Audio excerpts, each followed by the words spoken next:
soluções para esses problemas globais, que muitas vezes nos impedem de chegar ao pleno desenvolvimento sustentável. O Brasil aspira a que os resultados da Rio+20 confira relevância equivalente aos 3 pilares do desenvolvimento sustentável. Primeiro, o ambiental. Segundo, o social. E terceiro, o econômico. A base do exercício deverá ser, portanto, a reafirmação do conceito de desenvolvimento sustentável como objetivo integrador, capaz de conciliar as preocupações ambientais com as necessidades sociais e a viabilidade econômica. Não é?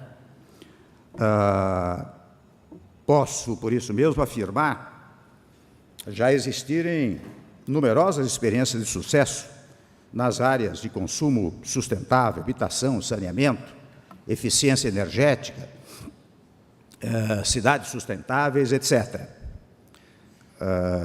São necessárias maior número de pesquisas e soluções, mas o essencial é colocá-las em prática, como se vem fazendo desde a Rio92, como se faz, inclusive, neste seminário de que nós estamos participando. Um produto da Rio+20, no marco de um programa de economia verde sustentável, poderia ser o estabelecimento de modalidades próprias para a disseminação de boas práticas, como um repositório de ideias e iniciativas empreendidas, no entendimento de que melhores práticas para um nem sempre o são para todos.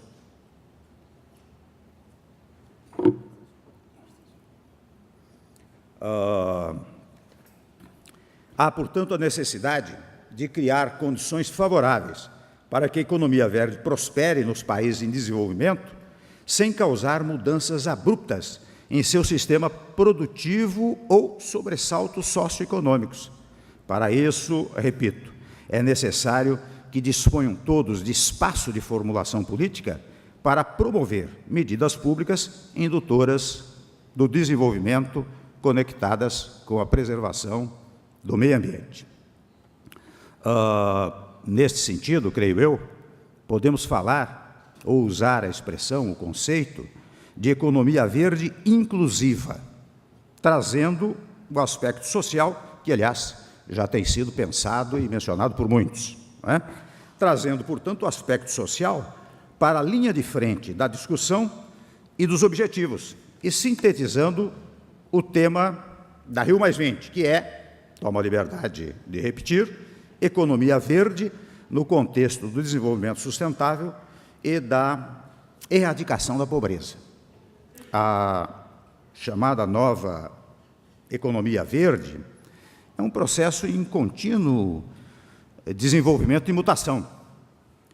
Não podemos imaginar que, de um momento para o outro, se estabeleça em definitivo sem atentar para aqueles outros pressupostos que estou a indicar. E até um pouco difícil, quando se fala em economia nova, né, precisar o começo desse aparentemente novo fenômeno econômico verde. Como é impossível determinar o início do processo de globalização, por exemplo. Eu digo isso para termos sempre cuidado de não traçar metas exageradamente ambiciosas e evitando passar a exigir de nações mais vulneráveis a adoção repentina do novo, aparentemente, aparato tecnológico verde, que se mostra incompatível com a capacidade de absorção por parte dos países menos afortunados. Logo, a nova e a não tão nova economia verde devem poder coexistir por algum tempo, a fim de dar espaço para os devidos ajustes que se farão necessários na adaptação das diferentes economias e métodos de produção verde mais modernos. Portanto, conforme já expressado por autoridades de vários países em desenvolvimento, é preciso cautela com a hipótese da prevalência do verde sobre economia, que, porventura, posso dar brechas a, primeiro, justificação de barreiras comerciais indevidas ou, segundo, a imposição de fora para dentro de condicionalidades para o financiamento de desenvolvimento, sem levar em conta as prioridades domésticas dos países parceiros, sobretudo dos menos desenvolvidos. Além disso, a expansão da economia verde não pode ignorar, repito, pela social do desenvolvimento sustentável. Em outro dizer, estou a ressaltar, a salientar, a colorir a ideia de que o meio ambiente é fundamental. Aliás, se me permitem uma coisa muito pessoal, eu sou de uma pequena cidade do interior de São Paulo, onde passa o rio Tietê. E eu me recordo, Mário, que naquela época havia muita falta de luz e falta de água. Então, quando faltava água, lá, Otávio, lá em Tietê, eu apanhava uma toalha, um sabonete, eu morava numa chácara margeada pelo rio Tietê, e ia me banhar naquelas águas cristalinas, não é? Estou falando, naturalmente, de muitos anos, não vou dizer quantos, mas muitíssimos anos atrás, né? Eu era garoto. E me banhava muito bem banhado, porque eu volto a dizer, as águas eram cristalinas. Hoje, você não pode sequer aproximar-se do rio. E olhe que Tietê, a minha pequena cidade, fica a 160 quilômetros da capital. Então, vejam que numa geração é possível você desmerecer e liquidar com o meio ambiente. Estou dando um exemplo concreto, palpável, vivido por mim, de degradação do meio ambiente, precisamente numa única geração.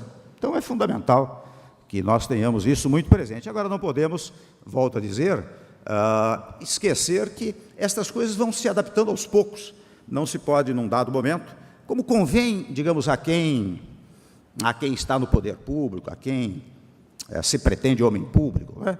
Não se pode dizer que um tema é o fundamental e único e outro tema é secundário, subsidiário e não deve ser levado em conta. Ao contrário, daí a tônica da minha fala, aqui preparada, no sentido de conectar, conjugar estes dois fatores, né?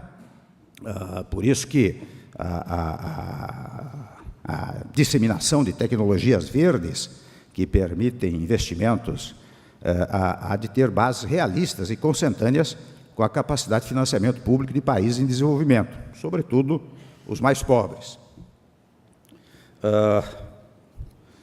E depois há um outro preconceito também, viu, Mário, que é considerar que o crescimento econômico vigoroso dos países em desenvolvimento, via acesso equânime a novas tecnologias verdes, poderá constituir ameaça à prosperidade dos países desenvolvidos.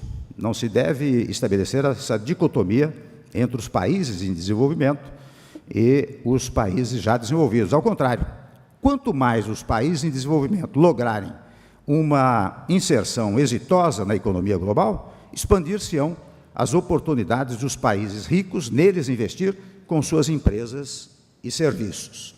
Então, os países em desenvolvimento se desenvolvem, vai dar sucesso para os países em desenvolvimento, que serão eles que poderão, inclusive, desfrutar desta parceria entre os que se desenvolvem e os que já estão desenvolvidos. Por isso mesmo, a cooperação internacional reveste de vital importância nesse processo de indução virtuosa rumo à economia verde global. Deve levar em conta o fato de que as tecnologias verdes precisam adaptar-se às condições locais.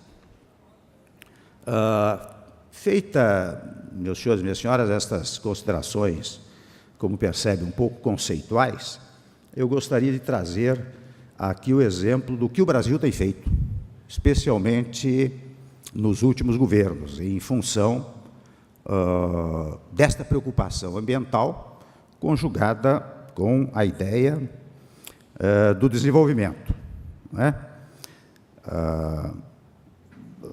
Nos últimos anos, nós todos sabemos, vou dizer aqui mais uma vez, o Brasil tirou cerca de 30 milhões de cidadãos da pobreza absoluta e os levou